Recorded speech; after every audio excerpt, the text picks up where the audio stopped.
haunting of Amityville, America's most terrifying true story. Amityville, a quiet suburban town on Long Island, New York, seemed a unlikely setting for one of the most infamous tales of terror in American history. At the center of this tale is 112 Ocean Avenue, a Dutch colonial house with its distinctive quarter-moon windows that would come to symbolize something far more sinister than suburban charm. This was not just a home, it was a place that would echo with the darkness of human tragedy and some say supernatural, malevolent. The story begins on November 13, 1974. At the dead of night, 23-year-old Ronald DeFeo Jr. committed a crime that shocked the nation. Armed with a .35 caliber rifle, he systematically murdered his parents and 4 siblings while they slept. All 6 victims were found lying face down in their beds. The eerie detail: there were no signs of struggle, and neighbors reported hearing no gunshots, despite the rifle's deafening blast. DeFeo's later confession added to the horror rate, claimed he was compelled by voices in his head. This massacre cast a long shadow over the house. For over a year, it stood empty, a grim monument to the unimaginable horror that had unfolded within. Yet, in December 1975, the Lutz family, George, Kathy, and their 3 children decided to make it their home. The house was beautiful, spacious, and priced well below market value. The dark history, they thought, was just that, history. But the moment the Lutz family crossed the threshold, strange things began to happen.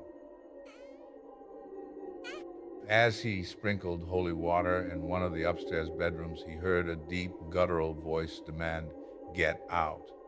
Startled and shaken, the priest left, warning the family to avoid that room.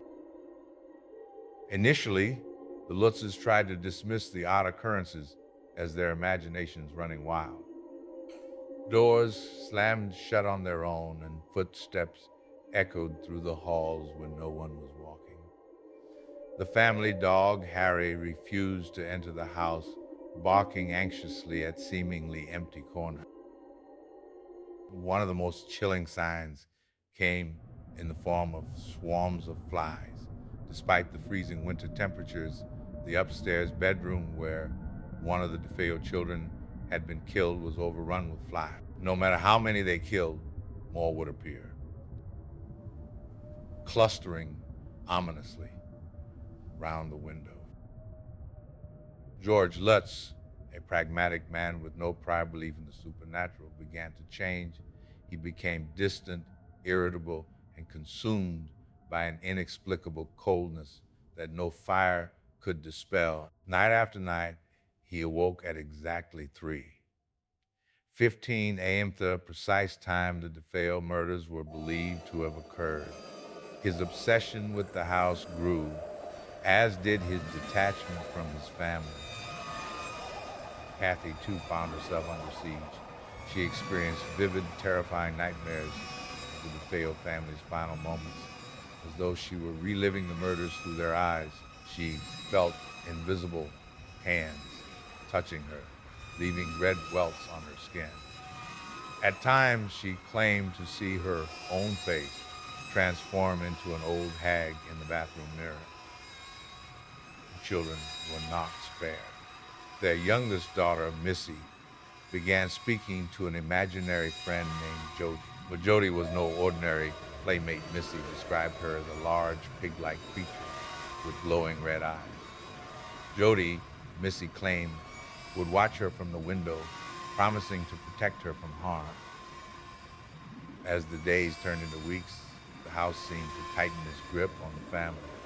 Green slime oozed from walls and keyholes, defying any logical explanation. Crucifixes hung on the walls, rotated upside down.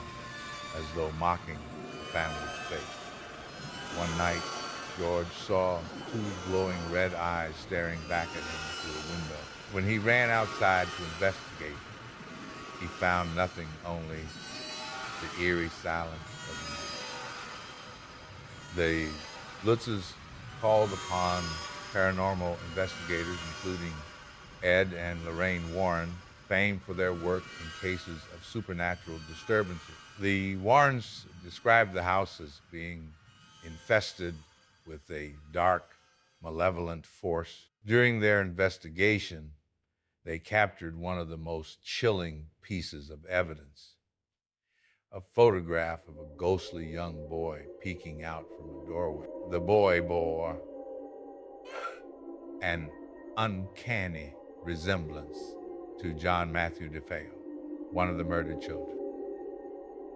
The Lutz's breaking point came after a night so terrifying that they fled the house, leaving all their belongings behind. To this day, they have refused to fully detail what happened that. Whatever it was, it convinced them they were no longer safe in the house or anywhere near it.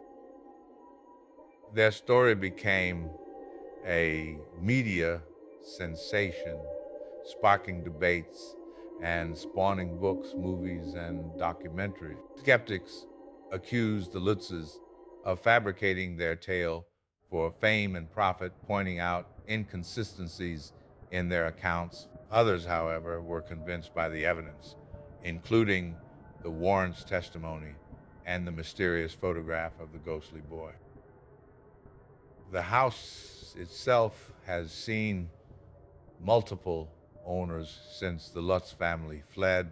Some have reported no unusual activity, while others claim the oppressive atmosphere remained. The address was changed in a attempt to distance the property from its infamous reputation, but the legend persists. Paranormal enthusiasts and curious tourists continue to visit the area, drawn by the chilling allure of Amityville. Despite the skepticism, the Amityville Horror endures as one of the most compelling tales of the supernatural. Whether a hoax or a genuine haunting, it taps into humanity's deepest fears.